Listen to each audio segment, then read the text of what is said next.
Oh, I might need to get to a Southern River Band gig soon. I reckon they're playing somewhere, sometime. They're big boys out of Thornley. That's the Southern River Band boys. The Shelter FootyCast live from BackChat Studios. Skeeter, are you doing your form? What are you searching I am through? doing my form. I'm just doing my form to try and pick my thirsty camel roughie of the week. The Bottle Mart Roughie of the Week. Thank you very much. Yeah.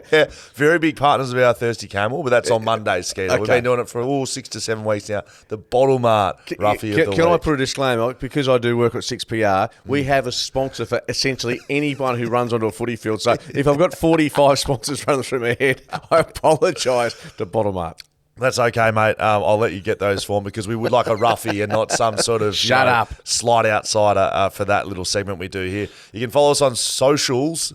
Skeeter, I know you're not a big Instagram man, but our socials have been going beautifully. How are we going though? As a podcast, personally, or no, as a podcast. I did an interview yesterday with Nick, who does BackChat, Yes. about podcasts and what it means. Yes. There's only one issue with that. I've never listened to one, don't know how to find one, and I took absolute dribble to the young bloke trying to explain what it means, and I got no idea. Know your role and shut your mouth. Very good, Jaden. Jaden's taken over socials, Shelter FootyCast. You can find on Instagram. Going very well, Skeeter. You might want to jump on and have a look at that. Yeah. Send us a question. I reckon one of the best questions we had all year at the back end of this podcast, Skeeter.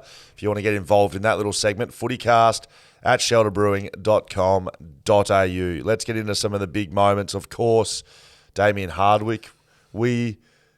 No, we didn't. Did we get that news? No. We didn't get the news, and we didn't forecast it. Right. But what's going on? Well, on a slightly different tangent, you were really surprised by Alistair Clarkson walking away on that basis. You were too. But I'm saying you couldn't quite get your head around it. Well, I still stand by, and I'll say the same with Damien Hardwick. I don't think you wake up in the middle of the week and say enough's enough. I have to think there's something that's happened, to be honest. Same with Hardwick. Yeah, maybe. But the Hardwick one is strange because I asked the question, if they'd beaten Essendon on the weekend, would he have still resigned? That's it's a very simplistic view of how he might have been feeling, but it just seems the timing of it, he was so distraught. He obviously had Richmond 1-39 as well to win that game. That's why he's like me, and that's why he's so upset. But I didn't resign because of it.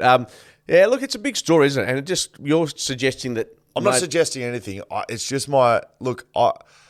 These guys, these coaches, they live in this environment of stress. That I understand the Alistair Clarkson one's a little, it's a little bit off kilter. It's not something that everyone deals with, but their job description is dealing with pressure and external noise and getting up each week. Like, that's literally what they do. So for two of the greats, and let's not be mistaken, these two are the Richmond, he's arguably the greatest ever coach along with Tom Hayfield. And over the last 20 years, these two are the best two coaches. And within a week of each other, they step down.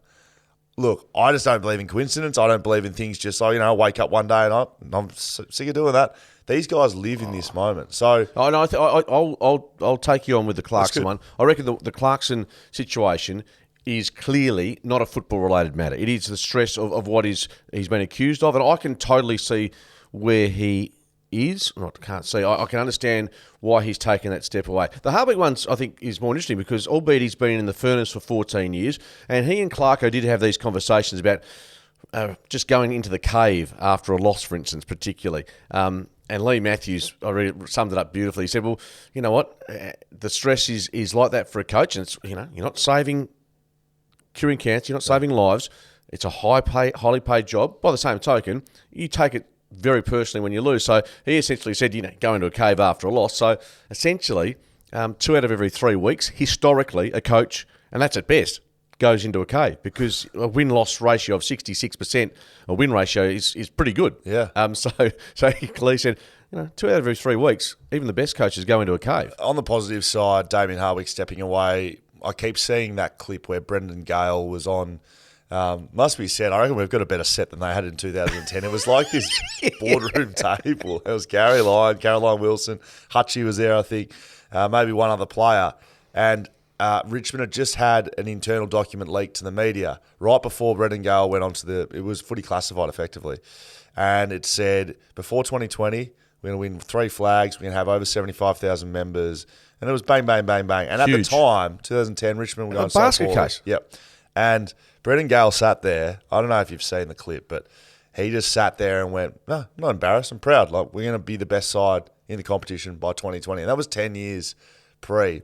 He would be watching that now going, yeah, that's fucking right, everybody. Absolutely. It was a huge call. I mean, it is a massive call. And look, bear this in mind, final round of 2016, Richmond towed up by 113 points by Sydney, which they had some injuries, I believe, at the time. But 2016, they get absolutely pumped. Dimmer's position, I think they had to go through a bit of a, okay, let's catch our breath here. Of course, history shows he coached next year. They win a flag. 113 points. It sounds quite similar to 116 points. That's what drew my attention. I thought, but albeit the list, I think, completely different to what West Coast. But it just shows you the turnarounds that can happen in footy. So that leads us in nicely to weird stuff that was going on last night, effectively across social media and a little bit on TV. But Adam Simpson started sort of coming across the table around afternoon that Adam Simpson was going to step away for 3 months, and then he's going to have a 3-month extended leave, and then he's going to have just a normal amount of extended leave. The club got involved. They started putting out some really weird tweets as if someone had just taken it over and chucked out a little statement. It was strange. It was strange what was happening last night. Getting to the bottom of it all, it sounds like Adam Simpson's going to have an extended break at the end of the year. My first impression when I hear that is good idea. Yeah, exactly. Why would you? I when I first heard the news and it sort of sounded like they were going to sort of make him do it now, I even thought that was a good idea. Really? Well, what's having Adam Simpson coach? Hang on. So you're saying that the Clarkson thing is strange, but you think the Simpson walking away but still having his job for 3 months is not strange? Yeah, because 25 players available, pretty much if you fit your play at West Coast right now. Adam Simpson coaching that bunch of blokes, I don't know what he can actually gain out of the back part of this year. I wrote an article about what levers the club has to pull. They don't have any on the field. None. They literally can't. It doesn't mean throwing the magnets around. That's not going to do anything. Like the board, the CEO, the coach, the medical staff, all those things for this year, nothing's going to change. If you went and sacked your whole medical department, you're not going to get all the players back from injury, are you? If you went and sacked Adam Simpson, you're not going to get, increased performance because you don't have the players. If you went and sacked Trevor Nisbet, the club's not going to just suddenly turn around their fortunes on the field. They're still successful off the field, which is so all these things for this season. I don't know if there's much left to play for, and so if they did say, Simo, you're done for 3 months, I wouldn't have thought that'd be the worst thing ever. I think it'd be weird, to be honest, but only because he'll get his 3 months off at the end of the season anyway. So, coach, you're still paying him, obviously. Yes. In season, I feel in many ways, the coach is having a breather. What is this? What is the message it sends to the group? That's the only thing that would be, I think, on Simo's mind, if they did do that, would be, well, what about the players? Do they get a 3-month break as well? But they pretty much have. They're not even playing. Half of them aren't playing. They're in rehab. But the reason that it's different to Clarkson and Hardwick is there is a reason. Well, hang on. Do you think there's a reason for Clarko? Well, I do. I don't know. He's coach of the club, mate. I don't know. What I find you're not, in my mind, able to put into place why Clarko stepped away. And I can see it clear as day, but you're still struggling to see it. The Hardwick one, I sort of see... Okay, take Clarkson out. Hardwick. Yeah. Well, his club's he's going fatigued. Badly. No, I don't think his club's going bad. Put it this way. He's described as selfless and all the above. It's an interesting one. I get the feeling you think maybe he'll have a breather. Do you think he'll coach in 2024? It sounds like it. Yeah, I don't know. It'd be good to see him coach somewhere else. I mean, to see if... I almost think... to see not to prove that he's a good coach, clearly a good coach, but imagine if he could go to another club and... There's only one other club that really... Well, two. If you're putting the West Coast Eagles in that basket and the Suns, they're the only two, in my mind, that... Was Clarkson ever coming back? Well, bear in mind, let's assume that Clarko will come back in the next 2 or 3 months. On the Clarkson thing, didn't the CEO of Hawthorn just step down as well? Yeah, Justin Reeves. That's a pretty big story. Yeah, again, I think that's all related to the stress. Now, we're sitting from the outside and just commenting on every second week. They're living it every day. So I do sympathise for both, or every party. I'm not just taking sides here, but I think there's elements there that I think would be really demoralising and draining. I keep coming back on it, but I think you're mistaking me not understanding why Clarkson's stepped down and the timing. I understand why. I fully understand, and I get that and appreciate it. But okay, do it on a Monday morning. Why is it on a Wednesday morning? Why is it just happen in the middle of the week sometime? Okay. Do you wake up out of bed? Same with Hardwick. Okay, You just wake up one day and go, geez, I'm No. too stressed today. Well, I'll put because these guys live in stress. I'll put a counter argument. This is actually we're talking about revealing our personal situation. Jesus, look out. No, it's a serious subject. Okay. So you talk about why not do it on Monday? Well, I remember I was made redundant from work. My dad was crook. It was a weekend. I ended up with my wife to go and do some raking out the front. Halfway through doing my chore, I actually walked inside and said, "I'm cooked." So I didn't do it on a Monday. It was just sometimes the stress or the anxiety or whatever. And I'm not one to go and put my hand and say, I'm one of those old school blokes. Just battle through it. But I went inside and thought, I'm actually struggling. I'm big time. So I'm just that's the link I'm trying to put. You can't the timing of it. Sometimes it's out of your control in terms of how you're mentally feeling and how ordinary you feel. So that's the only thing I can say with Clarko. Hardwick, I'm not sure. I tend to believe you that he's done for the moment. He's actually out of gas, but there might be something on the horizon. But I honestly don't think he's got something locked and loaded. He might take 12 months off. I'll take it on face value there. I don't know either. Adam Simpson looks like he's going to coach the rest of the year. 3 months at the end of the year would make sense to me. But I just want to add on this. The tweet from West Coast, this isn't happening, blah, blah, blah. Why wouldn't you just say, it's the off-season. September to November is the off-season. The senior players didn't come back to December this year. Yeah. Why are they out saying this conversation? I don't know what this... Well, I think because... sometimes it's butchered by the club. No, but also if the media, if there's a report on TV saying taking extended leave, well, it's... Put it this way, Nathan Buckley took extended leave at Collingwood. Yeah, so why would you come out and say this conversation hasn't happened, it's categorically isn't going to happen? Why wouldn't you just go... Yeah, that's about right. Yeah, September to November. But if it hasn't happened, then I suppose they're in denial. They're saying it hasn't happened. I look forward to I look forward to a daily tweet from West Coast about things that haven't been said inside the football club. But if they think something's been reported that's wrong, this is what they're saying, then I go, well, okay. Let's hope it's wrong then. Hey? I don't actually. Seriously, I agree with you. He made September, November. It's not actually a huge story, except the fact that Simo's been under the pump this week. Yeah, that's it. And to finish that off, I interviewed Simo during the week, and I asked, what about the external noise? He told me that he does not read papers, social media, podcasts, watch TV, nothing. Does nothing. And that's changed because I know when I was a player, I'd walk into his office, tell him, give me a fucking game, mate, and he'd be listening to the radio. Talk about radio. Yeah, mate. He used to listen to SEN. I know he did. I know he used to read the... I know he used to. So, and I take him for his word. He doesn't anymore. So he's changed that. But because of the... I mean, I'm surprised with that. I can't imagine many AFL coaches who... I don't think he's listening to talkback radio. It might be, I don't know. Consumes... Would he sit and watch, for instance, AFL 360 or listen to us on 6P? They listen to the show, the FootyCast. We're long odds. I tell you, if we can find a Simo listens to one podcast, we're going to give him some shelter. Okay, sounds good. He might actually enjoy a couple of those. Will Schofield, Mark Reddings, Shelter FootyCast. Nam versus Wellyallup. Saturday, MCG. The Demons and the Dockers. This is a big one, Skeeter. It's huge, isn't it? I remember going back about 12 months ago, and you selected as an upset, and you were declaring it. They'd won 17 in a row, I think, or thereabouts. Yep. Nam at that point, and you tipped the Wellyallup, if they were called back then. Wellyallup beat Geelong in Geelong before Melbourne. Yeah, you're talking about. No, but I'm saying Melbourne had not lost a game all season. Yeah. Until Scully picked them. So I do pump your tyres up. Thank you. Don't worry, when I get a chance, I'll absolutely very deflated. I'll rip them from you when I get the chance as well. Don't worry. But yeah, so there's shades of that this week. Now the good news is, selection-wise, they could go in unchanged 4 weeks in a row, albeit Nat Fyfe from sub to starter. Matty Johnson probably keeps that role. Injury-wise, they're looking okay. As opposed to Nam, Lockie Hunter, 1 week suspension, and also Clayton Oliver with that hamstring injury. So their midfield weakened.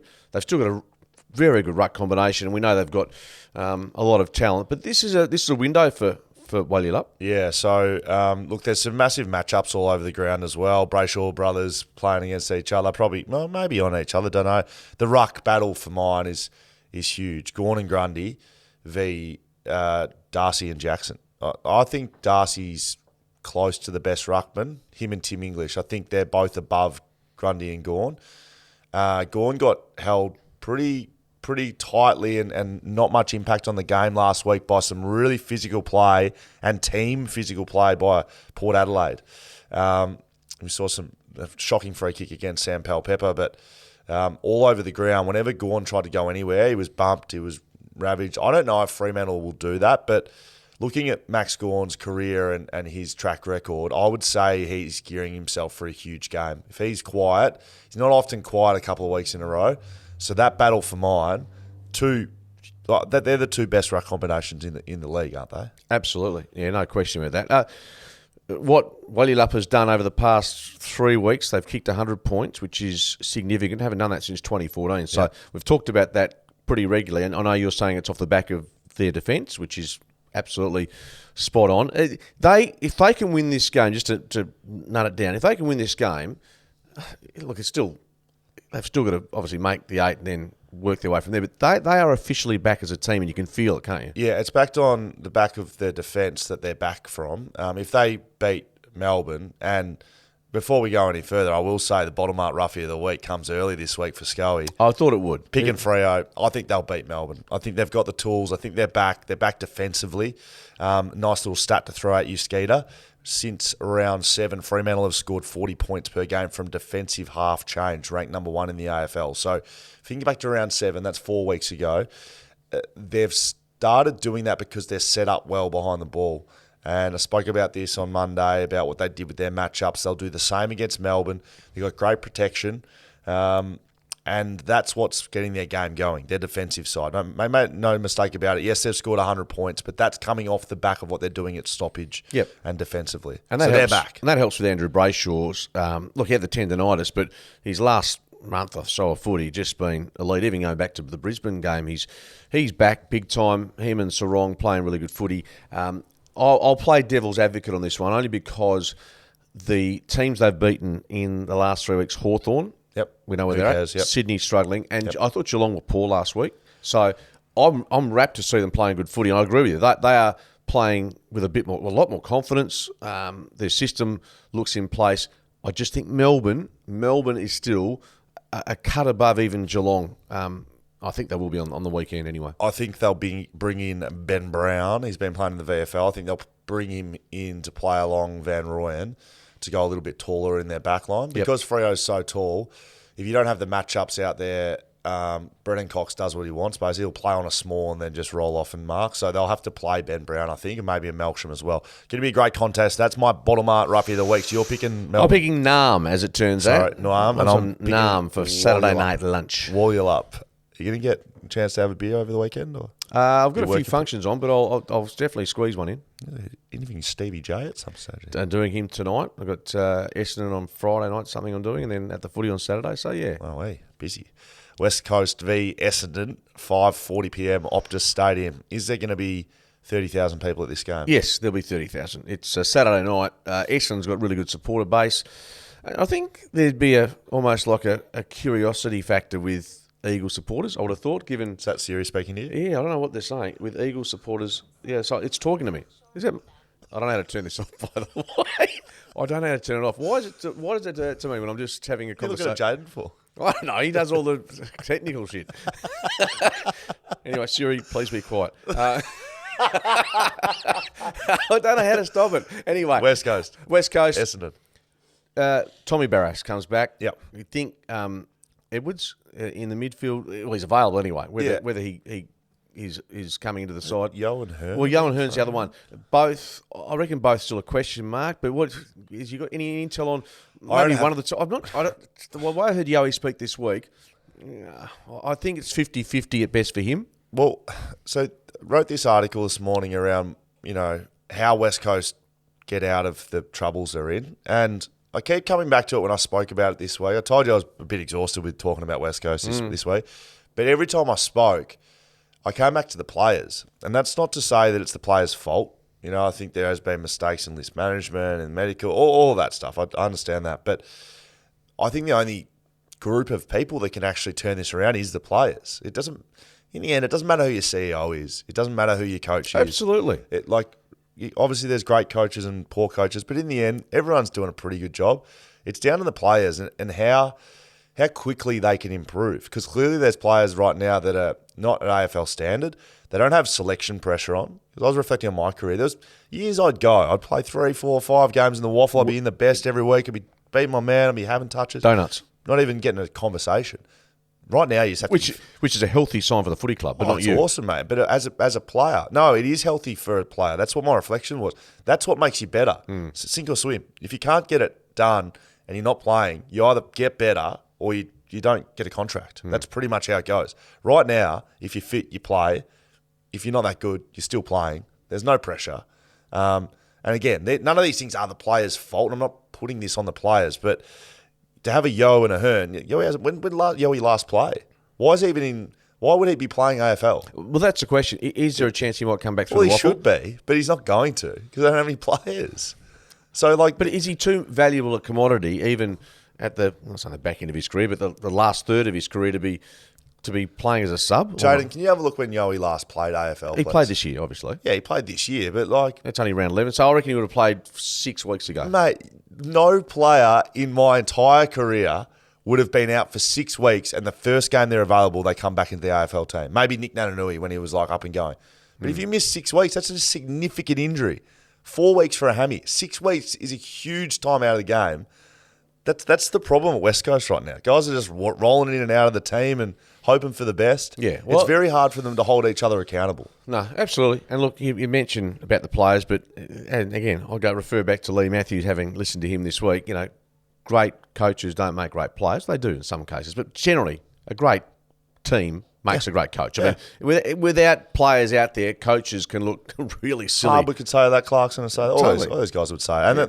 And so when they're going well, we are talking about the coaches, aren't we? We are. The great example is Alistair Clarkson. Yeah. I mean, going back to his time at Hawthorn when they're up and running, now he's at North, and they've got a fair bit of work to do, obviously, and this is a long project for him, but they look shite. Yeah, that's correct. Elijah Hewitt playing the waffle last week, so that'd be good Half to a see. chance. He's probably another game back, providing they've got numbers in the first. Correct. Who knows? Who's going to win this?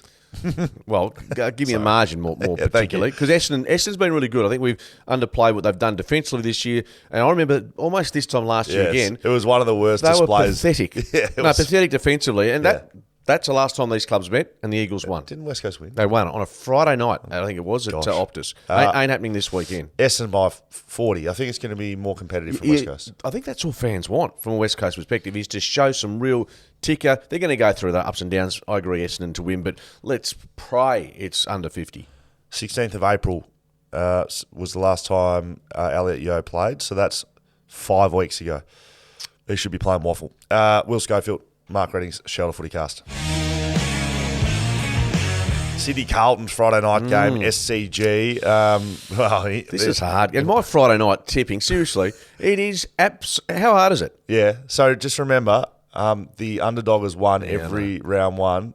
I know this because since round one. Yeah. Well, I've probably been on the favourite every. Right. Yeah. I'm No just doubt. tipping because of what I think. But Both of these sides have won one of their last 5 games. Carlton are favourites, by the way, just in this game. How? I think primarily because, and as we roll into our discussion, Sydney's down on numbers and particularly defensively. The McCartan factor is still staring you straight in the face. They don't get them back. No, they've got a lot of player unavailability. I mean, to beat North last week, it was based on a bit of fortune as well. But they're just going, and the Carlton.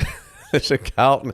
I was listening. There's a radio talkback call this week. Oh, I'll have to get it to you. Anyway, he's gone off his trolley about the performance on Sunday, and I'm thinking, wow, this is a very angry Eagle supporter. If you're not going to play for us, play for the emblem. No, I've heard it. Yeah, and I thought, oh, geez. And I listened to some of it. I cut it out and used it on radio yesterday. I said, Millsy, what do you think of this Eagle supporter? He goes, oh, he's pretty angry. I said, no, it's a Carlton fan. That's correct. That's one thing I said. It's like, all these West Coast fans worried about 1 year. What about Carlton? What about Essendon? Oh, yeah. Right, I haven't won a final in 20 years. St Kilda, one flag in 1966. So you're going all right, Eagles fans.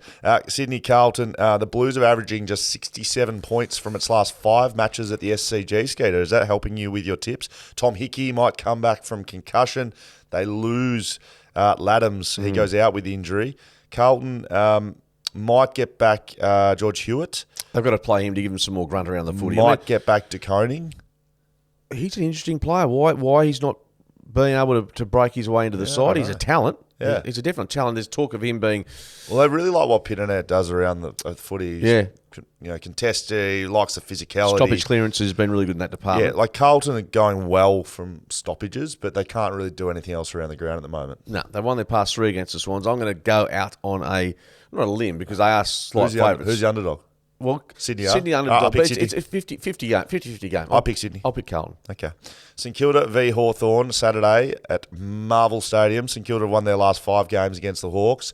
Hawthorn not going amazingly. St Kilda, well, I mean, they won by 116 points last week. No, I was thinking the same thing. And then he went, they just smashed the living They won by 20 goals. It was not going that well. But, Relative. St Kilda are a favourite this game, I'm assuming. Yeah, of course they are. Lewis kicked 5 last week against Hawthorn, but what happens against this St Kilda backline that you keep saying how much you love? Sorry, that's Adelaide. You love Adelaide. I love St Kilda as well. Callum Wilkie. Callum Wilkie, Dougal Howard, Yep. these guys. Jack Sinclair, it was sort of 50-50 midfield backline. I think these guys, Adelaide and Freo, when going well, have the best backlines. Doesn't mean they're the best defences, but I think the backline... so I love watching them play. Mitch Lewis is a good player. So I'd say Dougal Howard goes to him and Cal Wilkie, who leads the competition right now in intercept possessions. He'll try and cut off, what is the big figurehead for the Hawthorn club. Other end of the ground, Ross Lyon true. must be just saying hallelujah. Big Max is back. Max King averages 2.7 goals against Hawthorn. And he looked good last week. His presence last week was significant. Yeah. Kick 4, looked like he was back in health and found form really quickly, which is great. So the Saints, don't say they're a boring team to watch. They're not the most attractive side out there. Well, they've been involved in the lowest scoring games of any side this season with an average 149 points in the matches. Well, they locked the game down. Yeah, and that's Ross. I mean, you're not going to get him to, rest in peace, Tina Turner with, Sorry? Well, she passed away, Tina Turner, in the last few hours. Sorry. You've heard of her? No. Well, I have heard of her. I didn't know she'd passed away. Yeah, so she was like a show woman for the NRL and, simply the best. All that. I'm saying Ross ain't going to be used in a promotional sense for the AFL. So that's what I was looking at you like that, not because Tina Turner's passed away, because you're comparing Tina Turner and Ross Lyon. She promoted the game so well. Ross ain't going to be the person the AFL Ross Lyon's not Tina Turner. Well, in so many ways, but it was he's a boring coach to watch as a football neutral. But if you're a Saints supporter, you're going, hey, he wins. Don't give a rat's. Yeah, correct. And that's what his reputation has been, right?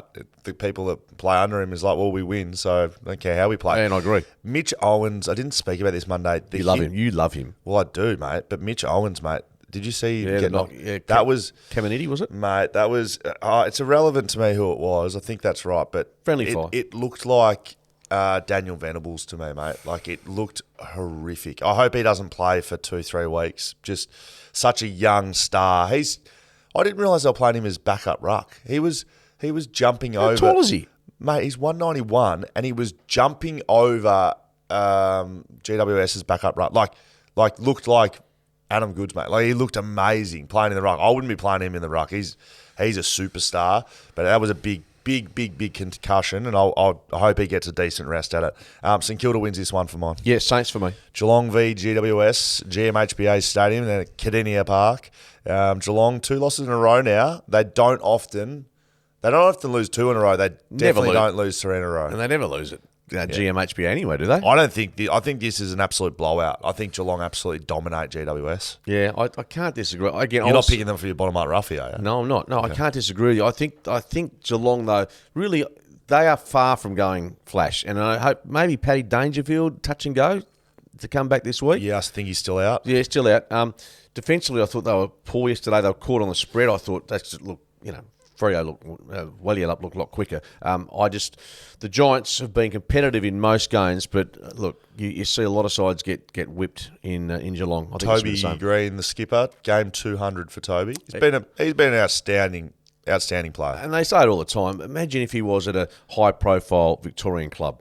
Yeah, in terms of what he'd attract and what he'd bring to a footy club. Just to give an indication, like playing on, I played on him a few times. So I'm 195 centimetres tall. Can you find out how tall Toby Green is? I reckon He's small. 185? Nah, One- smaller. small- I would have him smaller at 185.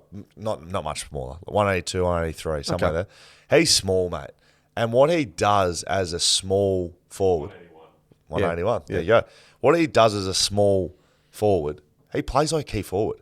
Like it's when you're matched up on him. That's why I used to play on him sometimes. Was like I'm so much taller than him, but he plays and jumps and moves like a key forward. So are you anxious because of his so many tricks? Yeah, but then he's got the small forward craft too. Like he's just a gun. GWS are a 4-5 better goal team with him in it. I think he had 9 goal score involvements last week against St Kilda. Does he chirp? Yep. Yeah, he has a chirp. Yep. It's pretty good too. Yeah.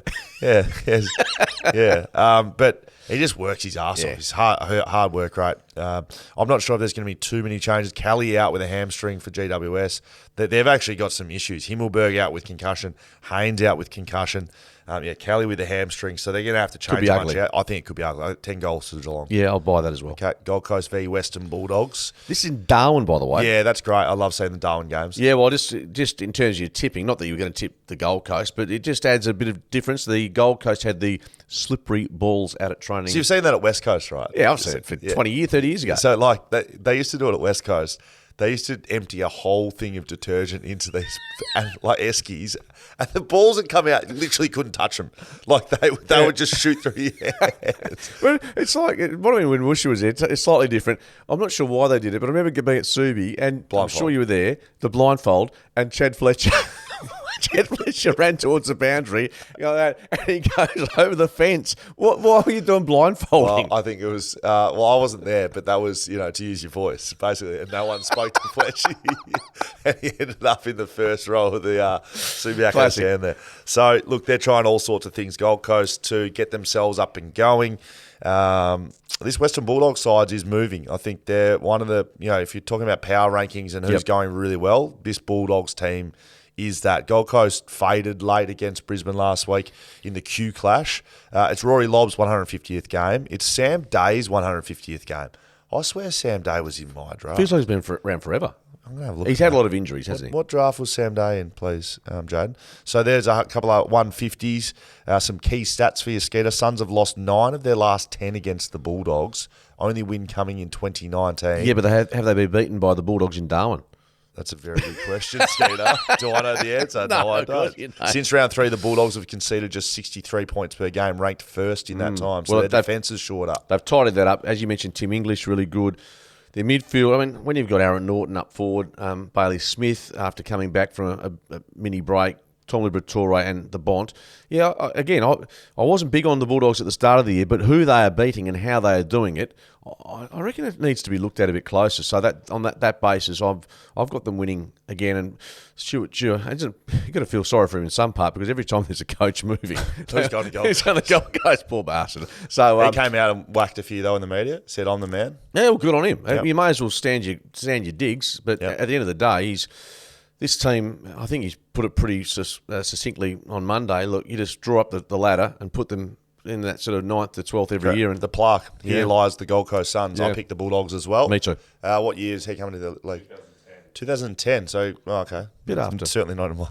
Bit after you, brother. 2006. Bit after. Half a decade. He's had to toil pretty hard. He did his hip one year. He had a full hip replacement. He's had some big injuries, so he's still going. That is Sam Day for... Sam Day. Who's the other day for Hawthorn? Will Day, who's He's a very good player. Very good player. Gun. And there's Malcolm Day, of course, who used to run Adult Tot Shop Tom over here in WA.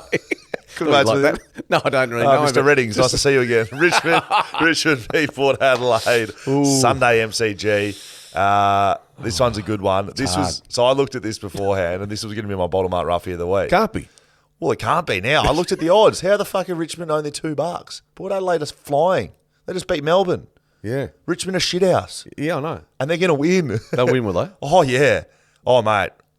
Chalk this down. On what basis? If we were looking at guaranteed wins, if you know those ones where you have to pick someone who wins, I would pick Richmond this week. On the basis of this will be a game in memoriam of Damien Hardwick. The man that I know those players loved him. We talk about being players game. They love him. And he's stepped away. All that bullshit I was talking at the start, they will see it as he's just had enough and he couldn't do it anymore, and they'll respect him for it, and they will play in his honour, mate. You watch. You just mark my words. You know when you watch the Tigers in the first 5 minutes and they're sizzling and you've put money on the other team, Skeeter, and you go, oh, for fuck's sake. That's what's going to happen, mate. Do not back against Richmond this week. Okay, so on the back of that, I was actually 50-50, given the form that Port's been in, but as you've done so many times in the past 6 months, including telling me the Eagles are going to make the 8 this year. Paul Fitzpatrick agree with you. The Dockers are going to win the flag, and I've sort of sprouted that. I thought, Scully, my good mate, starting to really get inside my head. So I've followed you on that basis. So yes. I'm going to give you one last chance. I was sort of 50-50 with this game, but now that you've totally convinced me, if they're getting beaten by 6 goals in the last quarter, it'll be the most abusive text you've ever received from me. Mark my words. Take it to the bank. Richmond win this game. You just had this ready for Monday, because if he's made to look a fool here, you'll enjoy it. I'll be on with you, because I'm going to tip Richmond just because you've actually. I think you actually brainwashed me here. Port has lost its last 4 at the MCG by an average of 25 points. Yeah, fair. Yeah. Okay. All right, I'll take that. Jack Revolt's a bit sore, by the way. So it doesn't matter. They could be playing the West Coast Eagles squad. That they could put them in Richmond, and Richmond would still win. I'm just saying the quality of players. Honestly, Richmond will. It could be a big win. Andrew McQualter, who's this caretaker coach. Mark Reddings could be coaching them this week, and they'd still get up. Okay, we're both picking Richmond then. Very good. There we go. Collingwood v North Melbourne, Sunday Marvel. This will be an absolute stinker. Top v Bonneman clash. But it's important, couple of reasons. It's important. Is it? Steel Sidebottom. Oh, yeah. 300 games. That's a good point. Kicked 10 in the TAC Cup. Yep. Yeah, in the grand final. Grand final, I think it was, yeah. And he sort of reflected on that this week. And your big mate, the big bloke with the goggles. Mason. 100 games. So he's stepped up as that number one ruck spot when you don't have to play forward and ruck and you get a clear role. Like, he can play. Like, if his time wasn't forever at Collingwood and someone else was looking for a ruckman, you could have him as your standalone ruckman. Absolutely. He's shown it, hasn't he? And, particularly when we called him against the Giants. Yep. And he had probably his best game, I would suggest, since the prelim final of 18 or thereabouts. So he's got the talent. Do they rest anyone? I don't think. I think all players in Collingwood would want to be part of this day. 300 games is a bit of a rarity, don't you? Yeah, it's a very good point. And it's under the roof at Marvel, which is a sellout, by the way. 300 games to Steel Sidebottom is huge. Like, it's huge. It is, mate. It is so bloody hard. I couldn't get to 200. Like 300 games. You think about 200, and I got there, as a 31-year-old. If you got to 200, and then you're like, well, I've got another 5. You got at least 5 years. And everything has to go right. To play 300 games, incredible. It's huge. And you know what? There's one bloke, I think, is it Mark Hutchings, who might have some good memories. Well, mate, I had some big matchups of him in that game as well. Yeah, it was one-on-one. I think they put him forward at one stage in the grand final, and so I was pretty much whoever was deepest. So when to go was in the midfield kicking goals on our mids rather than me. They put Steele forward. He's crafty. I got lucky a couple of times. I went to the back of the contest. He went to the front, got it, and luckily I had some good players around me smothering balls, but he's a gun. Yeah. Always has been as well. Kicks with both sides of his body better than anyone else. No, really good. They'll celebrate. This is my bottle mark. No. This is my... No. This is... Let me go through the process. And I'll surprise you. I'm going to surprise you. The bottle mark roughie of the week. Now, you want a $3 price, yeah? It has to be $3, yeah? Skeeter. Is that yes or no? Do I need a $3 price? Can't be doing this, mate. What do you think I'm going to do? I don't know, mate. I'm giving you a $3 price. That is for a 70-plus point margin. I've looked it up. 70-plus to Collingwood. That's $3. I thought you were going to play. I thought you were going to pick North Melbourne. That's where I knew I'd have you. I thought, no, I'm going to go pick your own line. Minus 70.5 is $3. That's. So you think Collingwood's going to win by 70? That's pretty balls, isn't it? Well, not both. $3. Yeah, it is. Yeah, that's. All right, very good. I'll take that. Can't get. This round is pretty. All right. Apart so you're not picking North Melbourne. No, I'm not picking North Melbourne. I'm picking Collingwood. That's how I can work out some of my bottom mark roughies of the week. Very good. Adelaide v Brisbane, Sunday, Adelaide. That's the bottom mark roughie of the week. Well done. Adelaide v Brisbane. We'll finish with a good game, at least. Because there is a couple of stinkers in there. Brisbane on 7 straight wins, so they are flying.